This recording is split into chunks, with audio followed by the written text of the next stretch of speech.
Okay, so we're talking about the promotion paradox here, but first I think we have to kind of define it. And that's where we get into the idea of the Peter Principle meets the tech sector. And if anybody doesn't know what the Peter Principle it is competence inversion. So in other words, historically, the higher up the management ladder you go, the less technical you are. Is that good, bad? I mean, think about it. You're a phenomenal systems administrator, DevOps engineer, developer. Your reward? Well, you get promoted to team leader manager. And yet the very skills that got you promoted, so coding, troubleshooting, sysadmin, being the brain dump for everybody else, are now the things you are not supposed to be doing.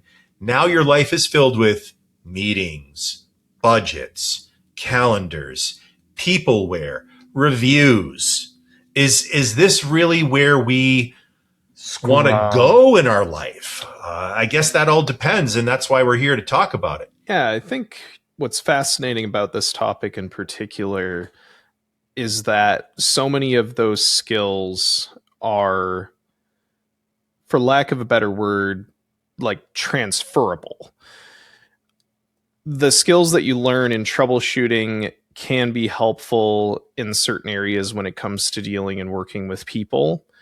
And the best managers that I've had and worked with have learned how to do management through finding ways to work with people, but there are also classes that my managers have taken in order to be better at working with people. And I think it's a very learnable skill, but it has to be something that comes from within, and it has to be something you're motivated and interested in doing. The worst managers I've worked with have been the ones that have basically been like, well, no one else is available and you've been here the longest, so here you go, you are now manager, congratulations, and here's the pay raise and all the extra stress you get with it.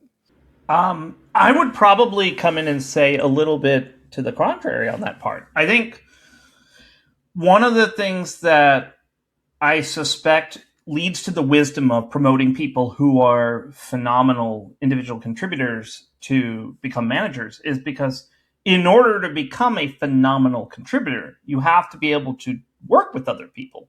You have to be able to empathize and collaborate, and you have to interface. And you wind up demonstrating little nuggets of the same skills you wind up using when you are doing management and leadership and things like that.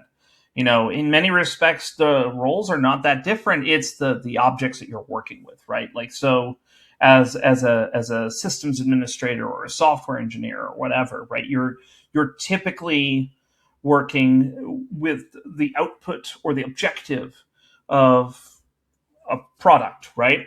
But as a team lead, your objective is the team, right? And so you take many of the same things that you would do. Your troubleshooting becomes, people, working with people and talking to them. Like the same skills you use to troubleshoot, you would then turn around and say, okay, how do I talk to this person about, like, how do I figure out what's going wrong? Because again, it's a different. I mean, it's still troubleshooting. It's just a different kind. As Bill alluded earlier, peopleware, right?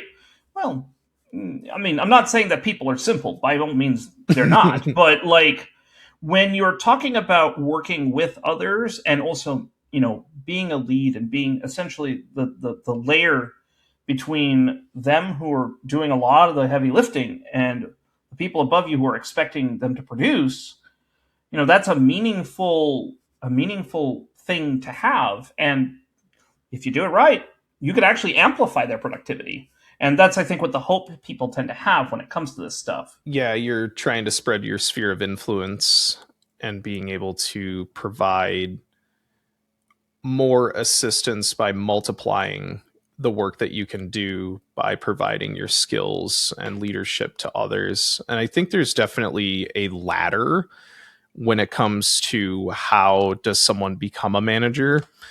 And I think team lead is definitely one of the first like rungs on the ladder, essentially, because you start learning those leadership skills, you start learning how to interface with people, you start learning how to multiply your skills and communicate with others. And I think it's very much a myth in the tech industry, if you want to be even just an excellent individual contributor, not even like a team lead, not even like a manager, any of that stuff.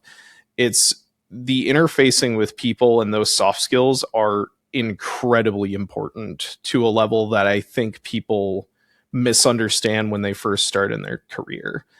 I remember starting as a help desk technician and being like, this really sucks. I just wanted to work with computers.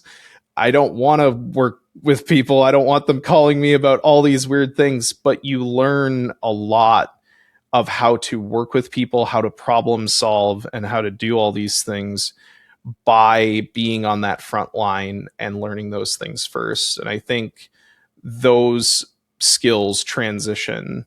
And again, like some of the best techs I've ever worked with have been people who have been like managers at McDonald's, which is, it's a different thing outside of, like it's a different set of skills, but it's still working with people, managing operations, troubleshooting, problem solving, all of those types of things that we do as techs. So I think being a manager isn't a bad thing. It's actually a very interesting thing. It's just a matter of, the time that you're spending during your day of the things that you're doing. If this helped, there's so much more where that came from. Check out this full episode of The Sudo Show here.